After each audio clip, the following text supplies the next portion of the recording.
Hi, and welcome to the Generation Gap podcast. My name is Mary French Murphy, And I'm Bill French, and I'm Mary's grandfather.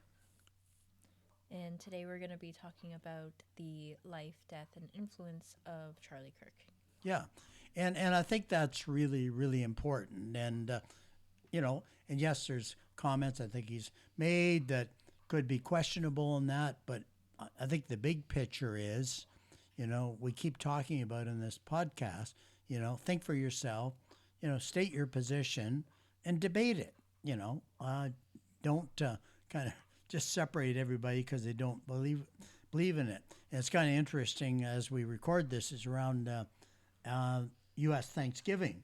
It was kind of interesting on the news. There's many families now that are not gathering together because they have different political views.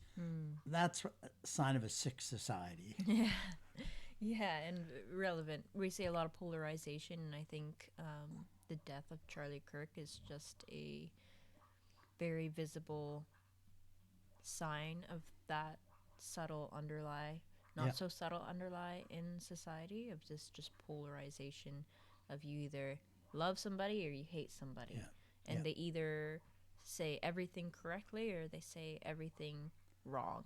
yeah, Right? There's no in between there. I find can be characterized of people, and I think that's kind of the epitome of what led up to the death of Charlie Kirk, but then also we saw that come more to light after his death as well. It just kind of extrapolated yeah, that. yeah, yeah. And it was interesting because I was doing some research on it, and in the U.S., the FBI, and it's kind of interesting and it's scary in my view. They've identified something totally different, and they call it NVE, nihilistic violent extremism.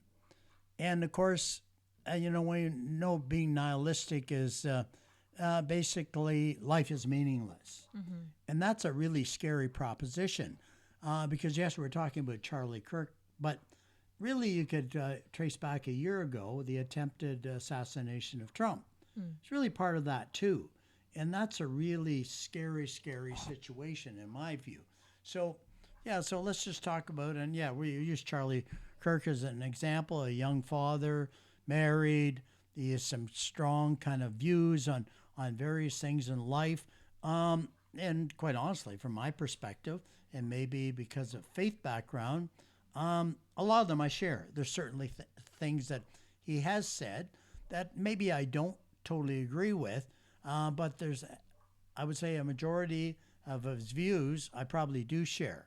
And quite honestly, I think he loved everybody, but he also, we know he was kind of on a journey with his faith and with God. And in the last number of years, it's like everything he wanted to do is in the service of God. So things did shift. So it's interesting, but yeah, we'll go down that route. Yeah, I think it's important, like you were saying. He said lots of things. He said some controversial things and very bold statements, which we're going to read out. But I think it's very important that with any figure in society, whether they be traditionally right or traditionally left or extreme in one way or in the middle, is if you are taking every single thing that that person is saying and accepting it, then there's a problem because there's no human in this world that's perfect, but there's many different perspectives and thoughts that come from each person, right? And I think that's the beauty of being in a society where we can discuss with each other is, well, they're going to have a perspective that's going to enlighten mine, maybe. I might agree and I might not agree. And there's some places where they're going to have really good points, and there's other places where I really don't agree with that, right? Mm-hmm.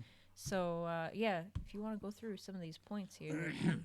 Yeah, and of course it doesn't apply to us as much, but and of course, unfortunately, um, Charlie Kirk's profile started rising when he was about 18 years old. Hmm. So he was a young man. Hmm. And sometimes when you're 18 and I have a grandson, just states reality as he sees it and doesn't put a lot of, kind of icing on the cake. Yeah. But the real, and I guarantee as he gets older, he'll present it in a different fashion. And so, And the thing about that too is those type of bold statements that are kind of have this little bit of a shock value to them almost. They're what get you views at the beginning too. They're what get attention. They're what suck people in, right? Yeah. You'd hope that you can explain it to a degree where you can actually explain what you mean if it's a valid point. Sometimes it's not agreeable, but I mean, those types of shock value statements, I think, unfortunately, are also a method to get people's attention and draw them in, and can be what brings people popularity, right? So, and quite honestly, if you look at history, the young people are the ones that question things, and then if adults listen to them, then things change. Like, and we'll just kind of touch on some of the, and there's called the top 11 most heinous statements and remarks that maybe Charlie Kirk made, and he did say something. And this only applies to the U.S. When it comes to the Second Amendment, and of course, the right to bear arms. He did say, unfortunately, it's worth it to preserve the Second Amendment. Well, that's in regards to gun deaths. Gun deaths, yeah. And like, the accidental gun deaths, and there's a lot of them in the U.S. There's no question. There's no comparison. The amount of arms that are in U.S. citizens' possession compared to Canada. But the thing is, too bad, obviously, that came out quite some time ago, I guarantee you it would be explained much better by him today than it was then. And if you look in the context of the original video, like the full video where that comes from, is there is some meat on the bone, and he actually explains it a little bit better, right? So, I mean, that's the other thing about, I think, culture today and scrolling and reels is you get a lot of clips of certain things, and or even if you watch a video, I know sometimes I watch a video, I don't stick around for the full explanation, and that's a dangerous habit. And I think that that's also just something to bear in mind with anything that anybody says online these days. If you watched it in a reel, you're probably missing something. But I digress. Go ahead. No, I think that's a legitimate point. So again, I think partially it's out of context, because no innocent life should be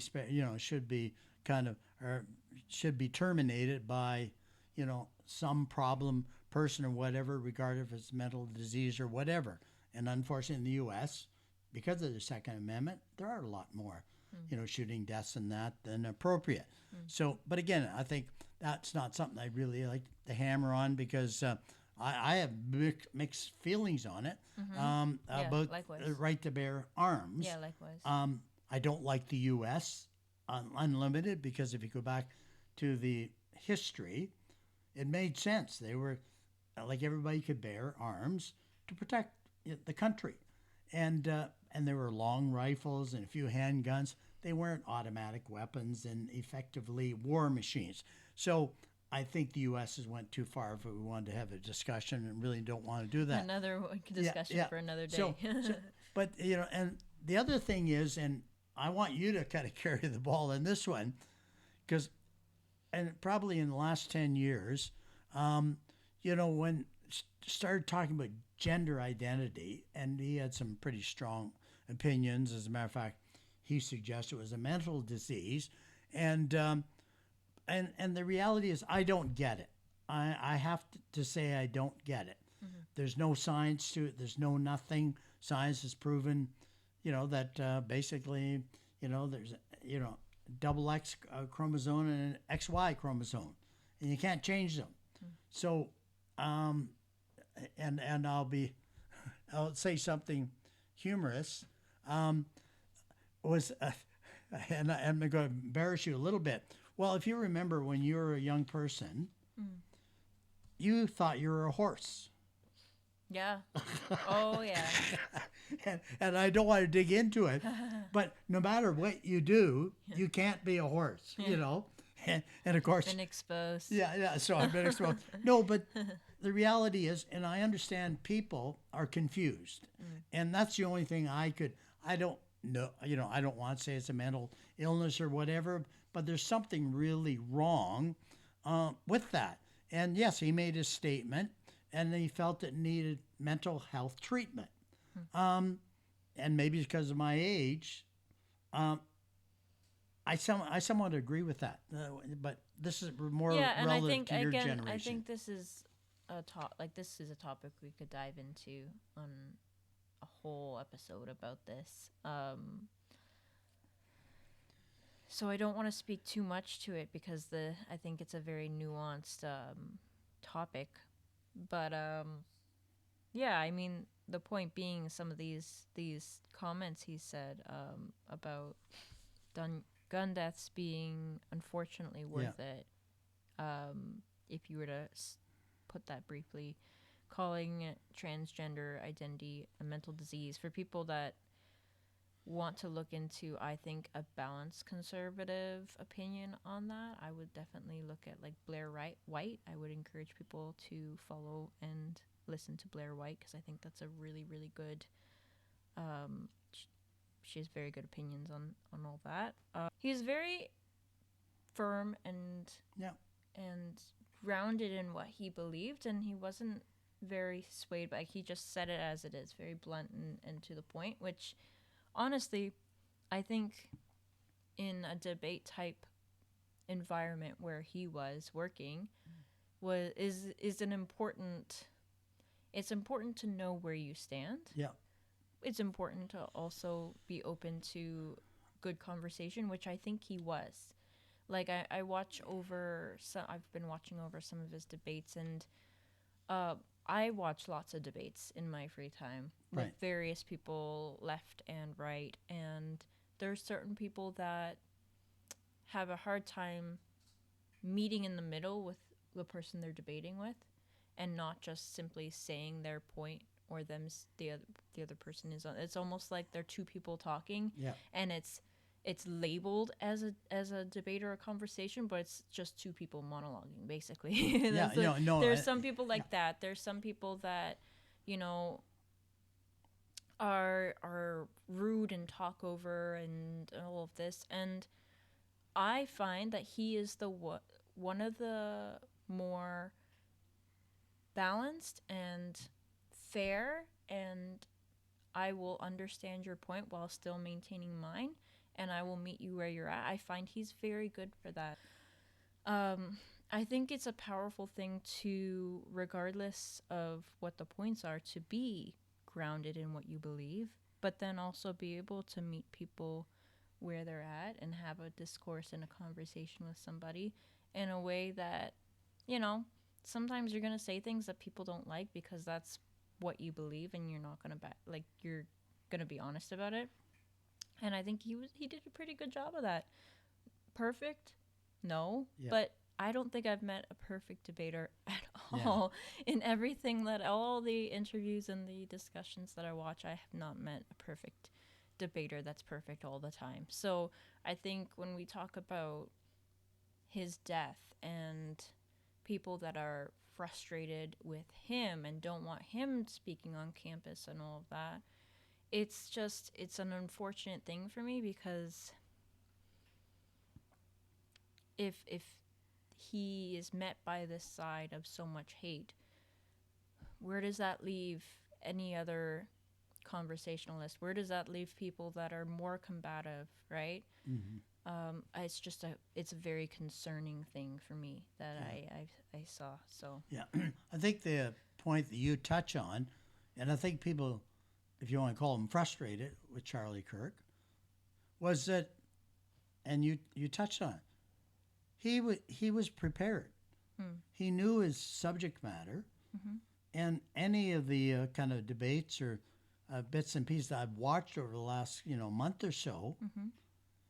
the real frustrating part was the person debating with him had nothing, and so that's Mm-hmm. very frustrating when they would say something and Mm-hmm. he would provide an answer and there was no comeback Mm-hmm. because it was shallow. Yeah. So And the thing that I saw about that too, which is interesting to me because a lot of the pushback he got from students when he was doing right, these prove me wrong yeah, um, moments was, well, they would say, you came here, you know all the facts, and you're asking me facts, and you're asking me to provide information, but you've already come prepared for your point. Well, as a journalist, you're supposed to do that, right? Yeah. You're supposed to research and know and have your points well Right. researched and understood. And they knew he was coming Yeah. to campus. It's an event, like it's published. So I think that's very interesting. I think that's a very good point, because part of the beauty of having these open debates and having people like him go onto campuses is, well, that should spark people to do their own research, so that when they go up for question period with him, they already have educated and researched point, not just a feelings point, right? Like that's what that's for. Yeah. And the lead up to that debate, or the lead up to that conversation or that event, you're going to do research. Maybe you'll find out something in there, right? Yeah. Maybe you'll expand your point, or maybe shift your point, or, that's part of the journey too. Right. That's part of the exercise too. Yeah. That's part of the amazing part of free speech and open debate too, is the lead up point.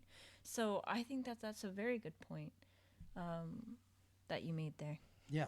Yeah. Because, and I think that's a problem with society, because obviously, if you observe journalism now,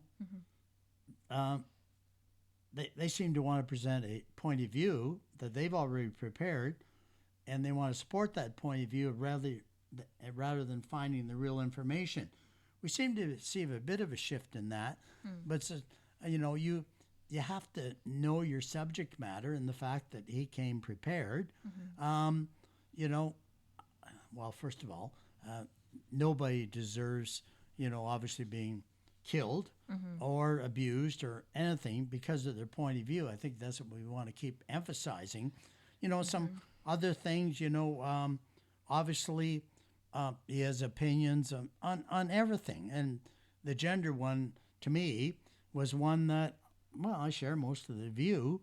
And, especially, and it seems to be shifting back in the U.S., but the fact that young children could effectively decide that they were another gender, and the parents were not even being informed, and they started kind of, taking initial treatments and that. Well, there's something really, bizarre about that. Yeah, and I would love to do evil. a full episode on all that. Okay. That's included, and an episode would be good as well on that topic, is Right. who's raising children these days. Yeah. Is it parents, or is it the state. the state? Yeah. Yeah. And I think that's such a good topic. I think we Yeah, should yeah. definitely dive. I think we need a full episode Yeah, length yeah. to dive into both of those, because Yeah. they're very good Yeah. topics that we can go very deep on. So. Yeah, and the other thing is, I mean, they called it racism and so forth. And I've always had a problem with this. Like they said he was racist and obviously anti-black and all that. Because one of the things he didn't like, which I've never liked, and I was in business for quite a few years, I never understood, and I didn't think it would do any great good, affirmative action. Because that's where that's the basis of why he was called racist, because he felt people needed to be whatever they want to do. That's fine, and we're all capable, but you shouldn't make special consideration for a kind of a race in a certain jobs and so forth. And of course, that's why he was called racist. And I guess you could call me racist if that's the criteria, because to me, it's a big problem. It is, yeah. I think if we want people to not be treated differently, we shouldn't separate them into different categories. Yeah, yeah. And that's like the sum of what I'll say about that, because again, that's another really good thing to dive into. But I definitely, I mean, he has such good points, but again, the way they can be taken is just Yeah. It's the clickbait version, Yeah. you Oh, yeah. know, which is unfortunate because that's kind of what we read and listen to is the clickbait Yeah. words, Yeah. and nothing in life is as black and white or as Right. simple as the clickbait Yeah. Yeah. or the 5 second, 10-second clip that you see on a reel, right? So, Yeah. yeah. Yeah. Definitely. I want to see us have one talking about it, like basically like two things: affirmative action and diversity. Because I think the greatest harm we've ever seen in society in the last 25 years is called diversity. Because if you look at the root word, it means divide everybody. Yeah. It doesn't mean bring them together, but that's what we talk about.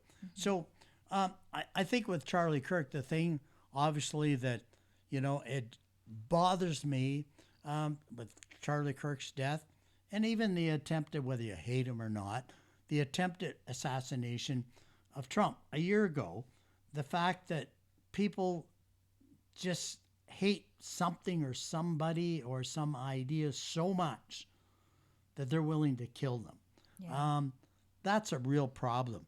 Because it's interesting, because apparently on Charlie Kirk's desk, he had a framed text that would probably be good for all of us to kind of follow, and he challenged himself every day. And we need to do this too.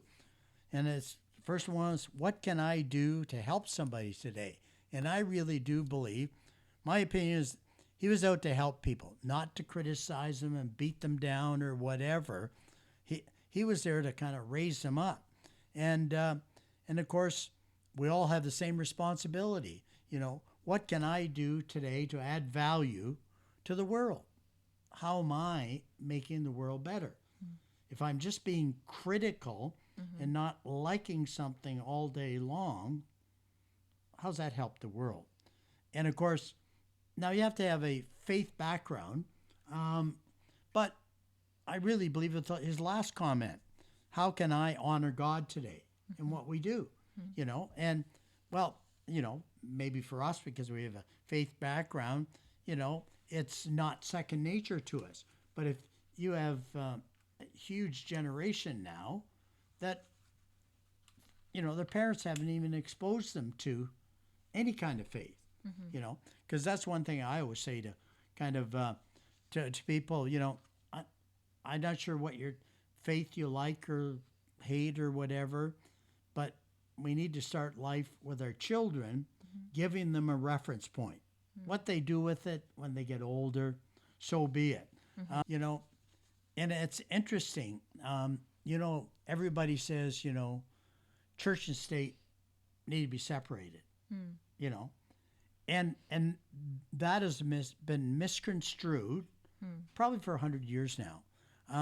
Because, as a matter of fact, a priest friend of mine explained it to me one time. Because I always thought, okay, well, government shouldn't have anything to do with faith or religion or whatever. And he explained, no, the concept was there shouldn't be a state religion. But when you go to the office, or even when I was in the political arena, I'm sorry, I took my belief system with me. Yeah. And I think that's what Charlie did.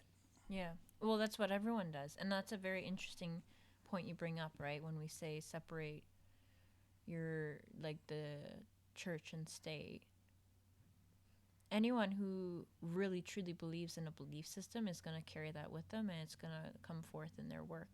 Which, yeah, that's interesting. I hadn't thought of it in that way before, in the sense that there is no true separation of church and state, because whatever the ideals and the belief, and belief is what you stake your life in, right? The belief of the people in power is going to carry through in laws, restrictions, and the way government and state is set up. And that's a very interesting point. I hadn't thought of it that way before.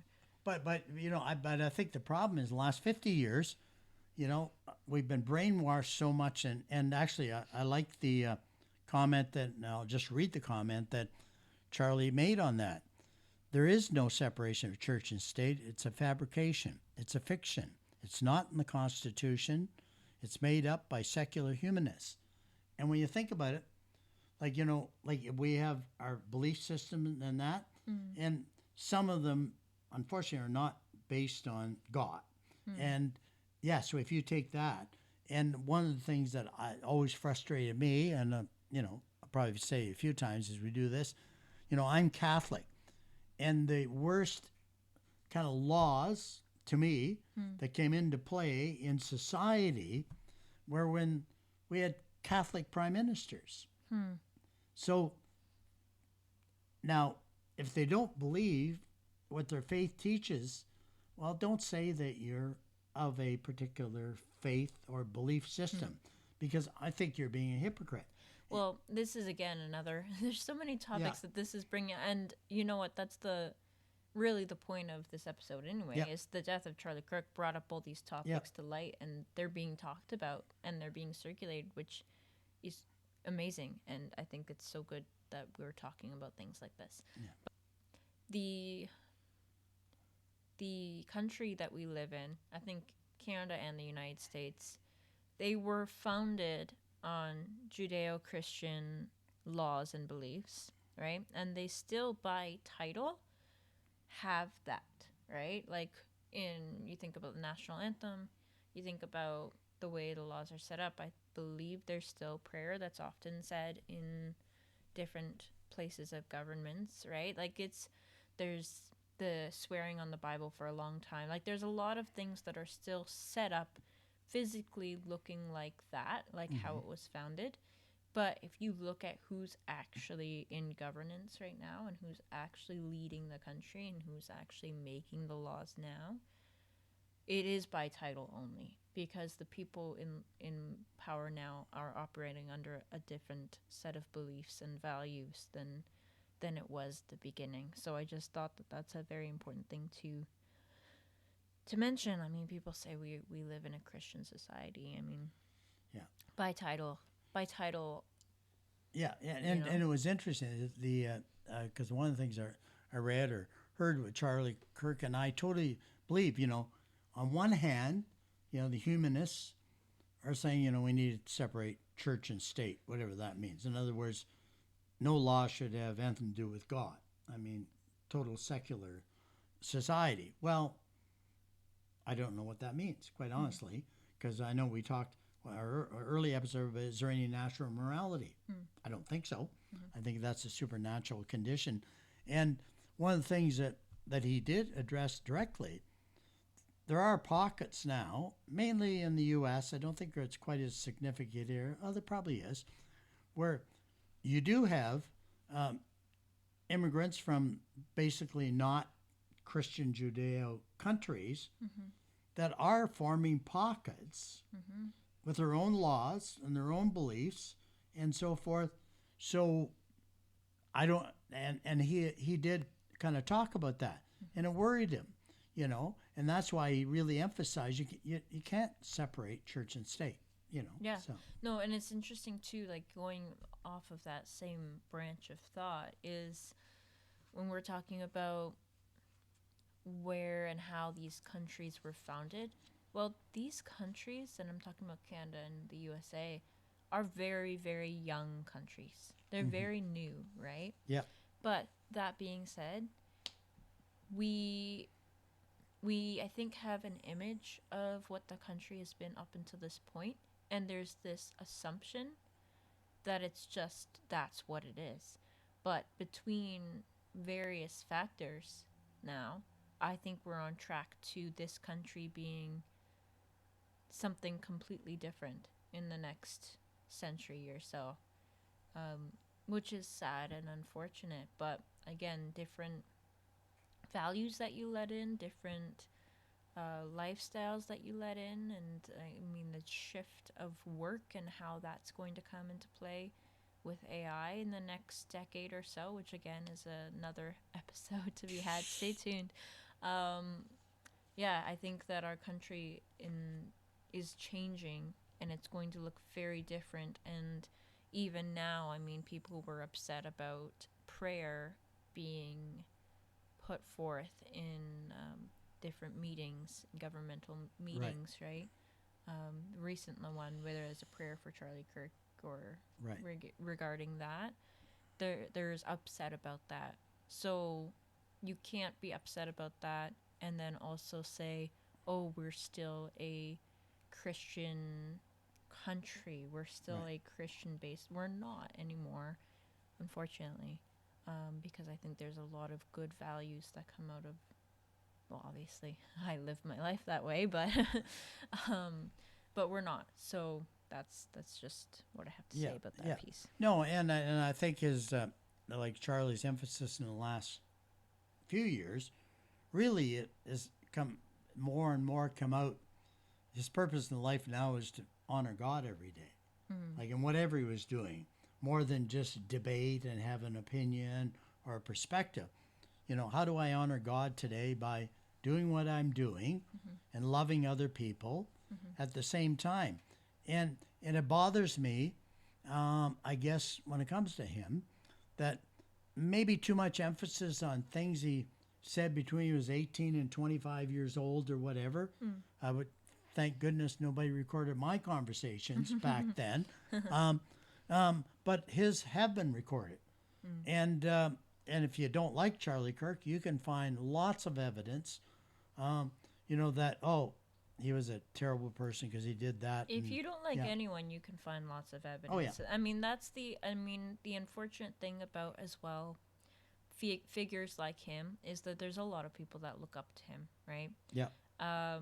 And unfortunately, the amount of responsibility when you have that role in life of a lot of people follow you and admire you and look up to you is that everything that you say is now you have to be very attentive and careful about, because you don't want to misrepresent what you're actually trying to put forth, right?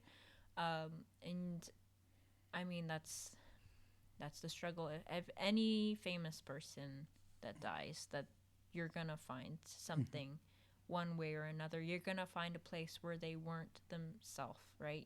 They weren't their ideal self.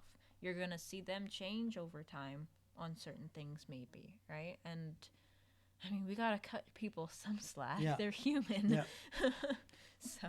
Yeah, no, Yeah. and I think, that's why in the recent years, Charlie kind of started moving away from the hard-nosed prove me wrong to have more open debate, rather than just expressing his views and someone to try and prove him wrong. And of course, that was even more frustrating than in his recent years, because his recent years, I think he listened more than he talked, if you want to put it that way. And we all should be doing that. But yeah, he kind of made a interesting comment, I guess, and when he talked about debate. And to me, I'm more worried not about debate, but discussion. Yeah, Like discussion is so important. I think we're so focused on debating things, maybe we just conversation or discussion. But one thing he said, when people stop talking, that's when you get violence. And of course, he's the proof of it. That's when civil war happens, because you start to think the other side is so evil and they lose their humanity. Yeah. Yeah, so anyway, but I think that was a good discussion. I think Charlie's done more good for society and made more people think whether they want to or not, because some of his positions, there wasn't an argument against it, like a strong argument. And at least we're seeing, like you're seeing a drift even in a couple months, that, and even if you want to call it the left media, which have just kind of went down whatever road they're going. I've noticed even some of the U.S. networks in that, they're challenging people when they say outlandish things. Like they're saying, what do you mean? And quite honestly, you'd be shocked with, really important people that should have an answer. As soon as they're asked the question, they can't answer it. That's frightening. Yeah, and that's the important. I think that's really the important thing of having someone like Charlie Kirk in the world, was it forced you to think for yourself. Think for yourself, do research, think through your points, and actually come at a conversation with something behind it, some meat behind Right. what you're talking about, not just all sauce, right? So Yeah. that when you're able to have discussions as well, where people are able to actually have a healthy discourse with each other. And that's really important. And that's kind of what we're Yeah. doing here, too. So. Yeah. And a kind of closing comment I would make in Charlie Kirk, before you just kind of grab little clips or, reports in that, if you really want to know who the man was, and I think he's very, like all of us, he went through life and he was growing.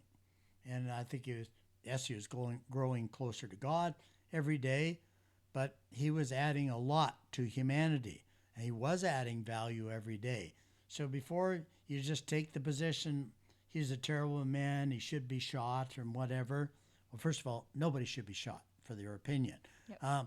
But the reality is, same as we've said all through this, do your own research, kind of dig into it. Don't just take, I hate news bites. I've hated them all my life, and I came from the broadcasting industry.